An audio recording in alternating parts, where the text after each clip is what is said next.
If you hear a weird noise in this video, it is not my stomach. It is not some demon trying to drag me into the seventh circle. It's not like the Babadook or anything like that. It's my freezer. I don't know what's going on. I know it probably means I need to get a new one, but I don't have time to get a new freezer. I've got to talk about Justin Topa. And before I talk about Justin Topa, I have to talk about Simply Seattle. Simply Seattle provides the very best in Seattle sports gear.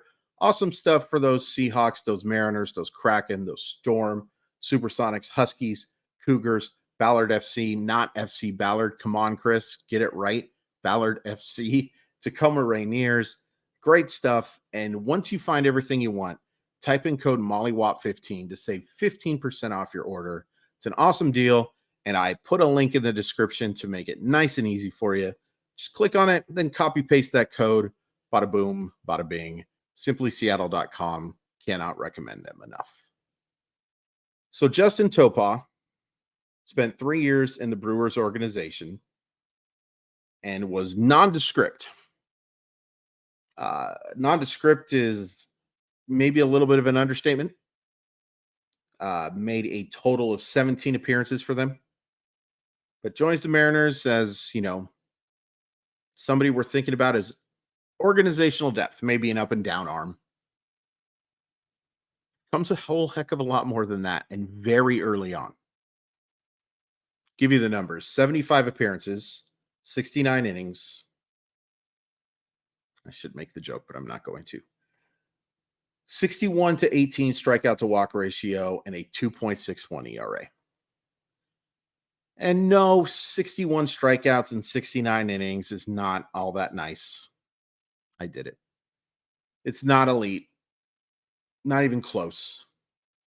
But this is an exception to the rule in terms of pitchers, especially relievers. No, he's never going to be, based on at least what we saw in 2023, he's never going to be that guy who just throws the ball by guys. He used to have about a 98 to 99 mile per hour fastball, but now that's down to 95. My kingdom to have a fastball that slow. But he's not that guy. He's not the guy who throws a 80 grade fastball and 70 to 80 grade slider, and you just see these bonkers strikeout totals. That's not Justin Topa. What Justin Topa is, at least based on what we saw in 2023, he's one of the most difficult players to square up. It is hard to square the baseball against this dude.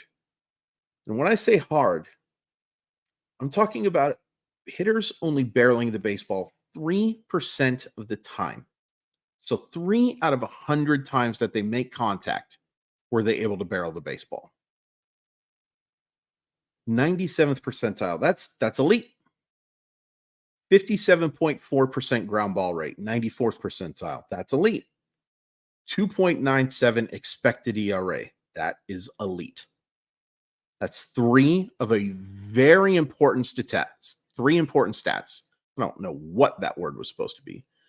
3 very important metrics that you're elite at. Now, there is some reason for concern, and we'll get into it. But there's your reason for optimism for 2024 and why Justin Topa was such a big deal for the Mariners in 2023. I mean, I was going through the month stuff, and I kind of forgot. And so he was great in April. Hitters had a 523 OPS against him. He goes through it a little bit in May. 711 OPS. That's not great. And a 5.06 ERA. Had a couple of really rough outings. I remember one against Atlanta in particular. And again, reliever ERA. You screw up. It's funny. I've been meaning to talk about this too. Like reliever ERA, misleading, right? Like you give up those 3 runs in that 1/3 of an inning, your ERA is basically done for a while. But it also, if you give up 3 runs in a 1/3 of an inning, your chances of winning that baseball game are kind of done for too. Very good chance anyway. So yeah, it's misleading, but don't give up runs. That's what I'm trying to say. Just don't give up runs. It's that simple. So May, it's 7-11, 5.06 ERA, like I said. And then in June, he makes 9 appearances. Actually gave up an 803 OPS, which is really bad. But gets through it. Gives up just the 3 runs in 9 innings. In July and August, and this is going to seem hyperbolic, especially because of how many good relievers we've talked about just this year and how many good relievers have pitched for the Mariners. Now, some terrible ones too, but we've had some really, really, really good ones. He was as reliable as any Seattle Mariner reliever I can remember. Certainly the most reliable middle reliever that I can remember in a long time. All due respect to Arthur Rose, all due respect to some other guys that I've seen. Jeff Nelson. In July, this guy gave up a 499 OPS. 233, 267, 233. 0 extra base hits. And in August, 171, 227, 220. In those months, he has ERAs of 0.82 in July and 0.73 in August. He was just as reliable as it gets. He gave up all of 2 extra base hits. I know, Freezer. I was impressed with it too. All of 2 extra base hits in the 84 plate appearances. Just so hard to square up. Was pounding the strike zone. Pounding it. And then September comes around. And I think we talked about it quite a bit during our recaps. The command just wasn't there. And I think he tired, which is not a surprise. 75 appearances is a lot. That is a lot of games. That is nearly half. 6 away from half. And the command just wasn't there. Not only was he struggling to get ahead in counts, when he was throwing strikes, wasn't hitting his spots. That's the eye test portion for me anyway. He ended up walking 4 guys in 15 innings, which, that ties May for the highest walk total. Actually ties April as well, but command and control, not the same thing. He just wasn't hitting his spots. But I'm going to say that had more to do with wearing down than something wrong with Justin Topa. I don't think anybody figured anything out. I don't think he was tipping his pitches or anything like that. I just think he got tired. And that's not surprising. They relied on him so hard in August and July. 13 appearances in July, 14 appearances in August. And then he makes 15 in September. That's a lot of baseball for a guy who was an up and down arm and not making nearly the same amount of high leverage, high intensity things that he was doing as a member of Milwaukee and AAA Nashville. And I think people struggle sometimes with, they just look at innings and be like, people be like, I don't know. I think people sometimes look at innings pitched as what should make a pitcher tired or not. But the life of a reliever is hard, folks. You have to get up and down and hot and cold and hot again. That adds up. That adds up considerably Yeah, you're only throwing 20 to 25 pitches, sometimes a lot less than that. But that the rigors of going through all of that stuff, it adds up. Again, long story short, I think the reason Topa struggled in September and October had much more to do with just wearing down than anything wrong with him. That being said,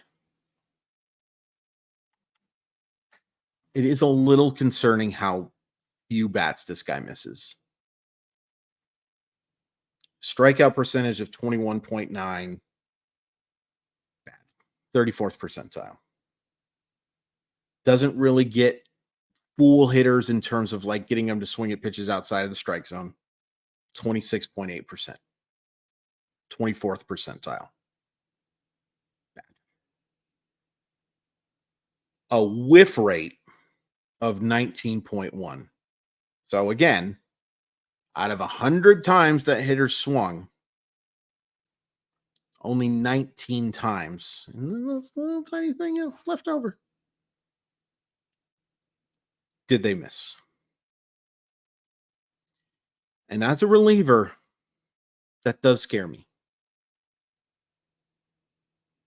That does scare me, even though I think with his ability to command with such good movement on his pitches, it doesn't matter that much. But any kind of loss in stuff, in particular by stuff, I mean spin, movement, and this could go south real quick. That's why I'm glad they have arms like Munoz and Matt Brash, because Topa being your third best reliever sounds a heck of a lot better than being your first or second best reliever, doesn't it? That being said, if we're just talking 2023, and I know towards the end it did go south, but I think it had more to do with being tired than anything else. Can't imagine how many times I've said that now, but I think you can't call it anything but one of the best successes of 2023. There's only a two or three that I'd call more, and I don't think I would call any of them more surprising. Maybe one. In fact, I think he might be next. But he was so massive. And I am counting on him to maybe not be quite as good in 2024, but to certainly be good enough to justify using in those sixth to seventh inning situations, knowing that it's just really hard to square this guy up and knowing that he's going to throw strikes. Justin Topa, you excited for 2024 for him? Is he someone that you would consider moving? I wouldn't, just because I don't think you're going to get a whole heck of a lot for him. As well as he pitched, I just can't imagine that there's a huge market. Very fun story, though. And I appreciate my freezer only coming to attack me once during this video. Please hit like, please hit subscribe. Really appreciate the support. Be back with another video on Monday. Can't believe we only got like 8 guys left, but they're the fun ones. A lot of starting pitchers left, as you can imagine. I think we're done with relievers. Oh, that's so nice. I love relievers, but I don't want to talk about it anymore. Buy me a new freezer.